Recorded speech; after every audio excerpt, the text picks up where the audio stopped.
الحمد لله والسلام على عباده الذين اصطفى. أعوذ بالله من الشيطان الرجيم. بسم الله الرحمن الرحيم. وما يفعلوا من خير فلن يكفروا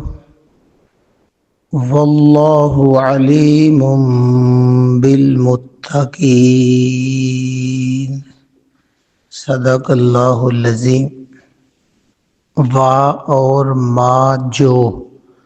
یفعلو وہ فعل کریں گے، کام کریں گے،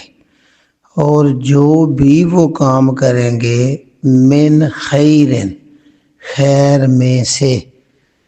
نیکی نیک کام میں سے جو بھی وہ کام کریں گے، اچھائی بلائی میں سے جو بھی وہ کام کریں گے. خیر کو نیکی بھی کہتے ہیں. نیکی کا جو بھی وہ کام کریں گے، فا پس لن ہرگز نہیں، یکفرہ اس کا انکار کیا جائے گا، پس اس کا بالکل انکار نہیں کیا جائے گا، یعنی اس کے ثواب سے ان کو محروم نہیں کیا جائے گا. اور دوسرا اس کا جو کفر آتا ہے قرآن میں، وہ ناشکری کے معنی میں بھی آتا ہے، یعنی جو بھی وہ خیر میں سے کام کریں گے اس کی ناقدری نہیں کی جائے گی. واللہ اللہ علیم پورا علم رکھتے ہیں، جانتے ہیں، بالمتقین متقی لوگوں کو، پرہیزگاروں کو اللہ خوب جانتے ہیں. اب نہ کل جو پیچھے شاید کا تعلق یہ ہے کہ اللہ تعالیٰ اہل کتاب میں سے جو نیک لوگ ہیں، جو نبی کریم صلی اللہ علیہ وسلم کے اوپر ایمان لے آئے ہیں، ان کا بتا رہے ہیں کہ وہ جو ایمان لے آئے ہیں وہ پہلے بھی جو نبی آئے ان کے اوپر وہ پورا ایمان رکھتے تھے اور وہ قائم تھے اسلام پر. رات کی گھڑیوں میں نماز اور سجدے اور اللہ پر ایمان، نیکی کا حکم یہ پیچھے پڑھتے آئے ہیں، اور خیرات کے کاموں میں آگے نکل جاتے تھے. وہ صالح ہیں.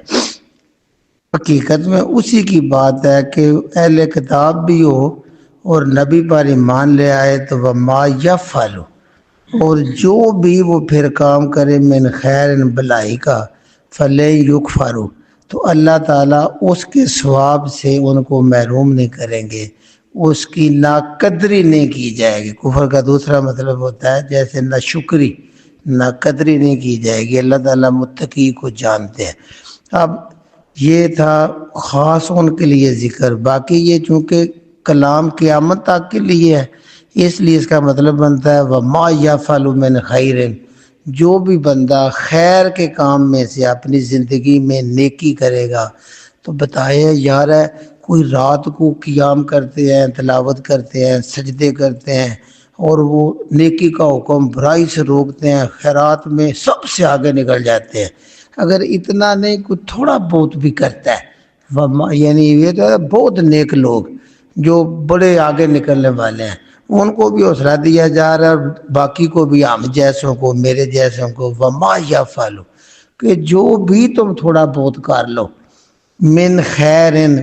بلائی کے کاموں میں سے، اتنا نہیں رات کی گھڑیوں میں تلاوت ہوتی،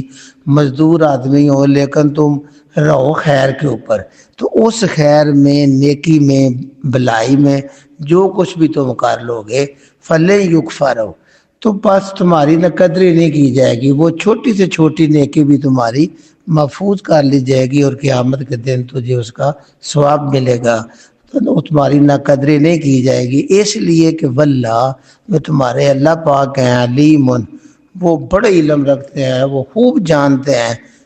بالمتقین متقین ہم بڑا بار بار پڑھتے ہیں. متقی حقیقت میں تو وہی ہے نا جو نیکی اللہ کی محبت کے لیے کرے، خیر جب بھی خیر کا کام کرے تو وہ اللہ کو راضی کرنے کے لیے کرے، اور جب بھی بدی سے بچے تو اللہ کے ڈر سے بچے، یعنی اللہ کا عذاب سخت ہے تو یہ کام کرنے والا جو ہے متقی ہوتا ہے۔ اللہ کے نبی صلی اللہ علیہ وسلم فرماتے ہیں، یہ ابو موسیٰ اشعری بیان کرتے ہیں، بخاری شریف کی حدیث ہے، پیارے نبی کریم صلی اللہ علیہ وسلم نے فرمایا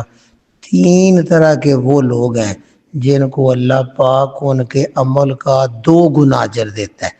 جتنا بنتا ہے اس سے ضرب 2 کر کے دیتے ہیں۔ تو صحابہ نے پوچھا یا رسول اللہ وہ کون ہے؟ تو آپ نے فرمایا ایک وہ اہل کتاب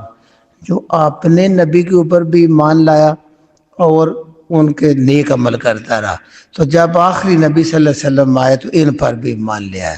تو اس کو 2 اجر ہے۔ پہلے نبی پر ایمان لانا، اس کے پچھلے اور اگلے سارے اعمال اللہ تعالیٰ محفوظ کر کے ان کا اجر دے گا، کیونکہ وہ 2 نبیوں پہ ایمان لایا اور خیر کے کام کرتا رہا، ایک اس کو 2 اجر ملتا ہے۔ ایک اس کو 2 اجر ملے گا جس کو لونڈی ملی، چاہے مالک نعمت میں جنگ میں مل گئی، چاہے منڈی سے خرید کے لایا، اس وقت غلام اور لونڈیوں کا دور تھا، لونڈی ملی، اس نے اس کی اچھی تربیت کی اور اس کی تعلیم بھی اس کے ساتھ کی، تو اس کے بعد اس کو آزاد کیا اور پھر اس سے نکاح بھی کر لیا، تو اس کو اچھی تعلیم و تربیت دینے پر آج کل سمجھ لیں کہ وہ پوری مثال تو نہیں فٹ آتی کیونکہ غلامی اور چیز ہے، لیکن اگر کوئی گھر نوکر، ایسی نوکرانی غریب، تو تم اس کو اچھی تعلیم و تربیت دے کے پھر اس کو غلام کو آزاد کر کے یعنی لونڈی کو پھر اس کو اپنے نکاح میں بھی لے آؤ، تو اس کو تربیت اور آزاد کرنا اور اپنے نکاح میں لانا، اللہ تعالیٰ تمہارے مال کا جو اجر ہے وہ 2 گنا کر دے گا۔ اور تیسرا آپ صلی اللہ علیہ وسلم فرمایا وہ مملوک وہ ہوتا ہے جسے ہم غلام کہتے ہیں، یعنی مالک اور مملوک، مالک اللہ ہو گیا تو وہ مملوک غلام ہو گیا، جیسے عام اللہ کی مملوک ہے، وہ خالق ہے نا پیدا کرنے والا، عام اس کی مخلوق ہے، اسی وزن پہ مالک اور مملوک۔ تو گویا ایک غلام کسی بندے کا غلام وہ اپنے اصلی مالک اللہ کا بھی حق ادا کرتا ہے، پورے کو کرتا ہے، اور جو دنیا میں اس کا مالک ہے اس کا بھی پورا حق ادا کرتا ہے، اپنے مالک کا بھی اور مالک حقیقی کا، دونوں کا حق پوری طرح ادا کرتا ہے، اس کو بھی ہر کام کا اللہ 2 گنا اجر ادا کرتے ہیں، اس لیے کہ وہ مالک کا بھی مخلص ہے جس کا وہ غلام ہے، اور خالق حقیقی کو بھی نہیں بھولتا جو اصل مالک ہے۔ ہم اللہ رب العزت کا شکر ادا کرتے ہیں کہ اللہ رب العزت نے ہمیں صرف اپنی مملوک رکھا، ہم اللہ کے ہی غلام ہیں، یہ دنیا کی غلامی سے بچا لیا۔ تو آئیے ہم ہاتھ اٹھا کے اللہ کا شکر ادا کرتے ہیں کہ اللہ رب العزت نے ہمیں غلامی سے بچا لیا۔ سبحان ربک رب العزت عما یصفون وسلام علی المرسلین والحمد للہ رب العالمین۔ اللہم مالک الملک، اللہم فاطر السماوات والارض،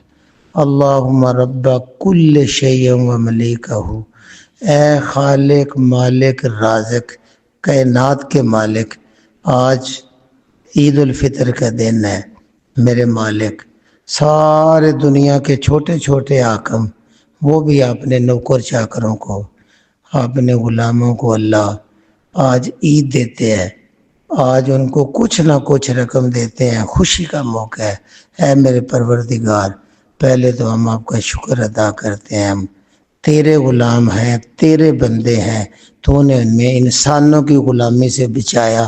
اور اپنا غلام رکھا، اپنا بندہ رکھا۔ اے میرے مالک، آپ جیسا حکمران، آپ جیسا مالک کہاں دنیا میں موجود ہے، آپ کائنات کے مالک ہیں، ہم عاجز بندے آج تجھ سے بھی عیدی کا سوال کرتے ہیں۔ اللہ آج تو سارے مزدوروں کو جنہوں نے مہینے میں روزے رکھے، قیام کیے، ان کو مزدوری دینی ہے۔ پروردگار تیرے نبی کریم فرماتے ہیں، اللہ فرشتوں سے کہتے ہیں بتاؤ ذرا جو پورا مزدور مزدوری کرے تو اس کی کیا مزدوری بنتی ہے؟ فرشتے کہتے ہیں اللہ ان کا حق ہے، ان کو پوری مزدوری دے۔ اے میرے مالک، ہم غلام بندے، عاجز بندے کائنات کے مالک کے آگے دامن پھیلا کے سوال کرتے ہیں، پروردگار سب سے پہلے ہمارے گناہوں کو معاف کر دیجیے۔ اے میرے پروردگار، رمضان میں بھی جو کوتاہیاں ہوئی ہیں ان کو معاف کر دیجیے، آپ مالک کائنات ہیں، نہ صرف معاف کیجیے، ہم سچی توبہ کرتے ہیں، ہمارے گناہوں کو نیکیوں میں بدل دیجیے۔ اے میرے مالک، ہماری ہلکی پھلکی سی کمزور سی کھوکھلی نیکیوں کو اللہ اپنے فضل سے پہاڑوں سے زیادہ وزنی بنا دیجیے۔ اے میرے مالک، جتنی دیر آپ نے زندگی لکھی ہے، آج اب تجھے تیری رحمانیت کا واسطہ، شان کریمی کا واسطہ، اے میرے پروردگار، زندگی کے ان دنوں میں اللہ ایمان اور صحت والی زندگی عطا فرما دے، اور جب دنیا سے جائیں مالک، ہم آج بھی دل سے گواہی دیتے ہیں، ہم گواہ ہیں کہ لا الہ الا اللہ محمد رسول اللہ، کہ مالک تیرے سوا کوئی معبود نہیں، محمد تیرے سچے رسول ہے۔ اللہ جاتے ہوئے ہماری زبان پہ یہی گواہی جاری ہو، لا الہ الا اللہ محمد رسول اللہ۔ مالک قبر میں جائیں تو اللہ آج عیدی میں ہمیں عطا کر دیجئے، ہم بھیک مانگتے ہیں مالک کہ ہماری قبر کو جنت کے باغوں میں باغ بنا دیجئے اور جہنم کے گڑھے سے بچا لیجئے۔ پروردگار تیرے سامنے حاضر ہوں، اللہ تو پہچان لے وہی غلام ہے جو عید والے دن دامن پھیلا کے معافی مانگتے تھے، اللہ اس دن ہمیں جہنم کی آگ سے بچا لے۔ پروردگار تجھے تیری پروردگاری کا واسطہ آج علیین میں جو رجسٹر ہے وہاں جنتیوں میں ہمارا نام لکھ دیجئے۔ مالک جتنا تو بڑا مالک ہے، تیرے خزانے رحمت کے اتنے بڑے ہیں، اللہ یہ چھوٹی سی جماعت ہے، ہم چند بندے ہیں مالک، پورے رمضان میں روزانہ تیرا کلام کھولتے رہے اس خیر کے لیے کہ مالک ہم عیدی سے نوازیں گے۔ مالک جتنی بڑی تیری شان ہے اتنے ہم چھوٹے کمزور بندے ہیں، اللہ آج جنت والے رجسٹر پہ ہمارا نام درج کر دیجئے۔ اے میرے پروردگار، یہ غلام یہی مانگتے ہیں، اور آپ کی شان یہ ہے کہ رحمت کے خزانے آپ کے ہاتھ میں مالک، آپ کن فیکون والا معاملہ فرما دیجئے۔ ربنا تقبل منا انک انت السمیع العلیم وتب علینا انک انت التواب الرحیم۔ مالک والدین کو ہمارے گھروں پہ بھی رحمت نازل کر دیجئے۔ صلی اللہ تعالی علی خیر خلقہ محمد و آلہ و صحبہ اجمعین۔ جزاک اللہ جی۔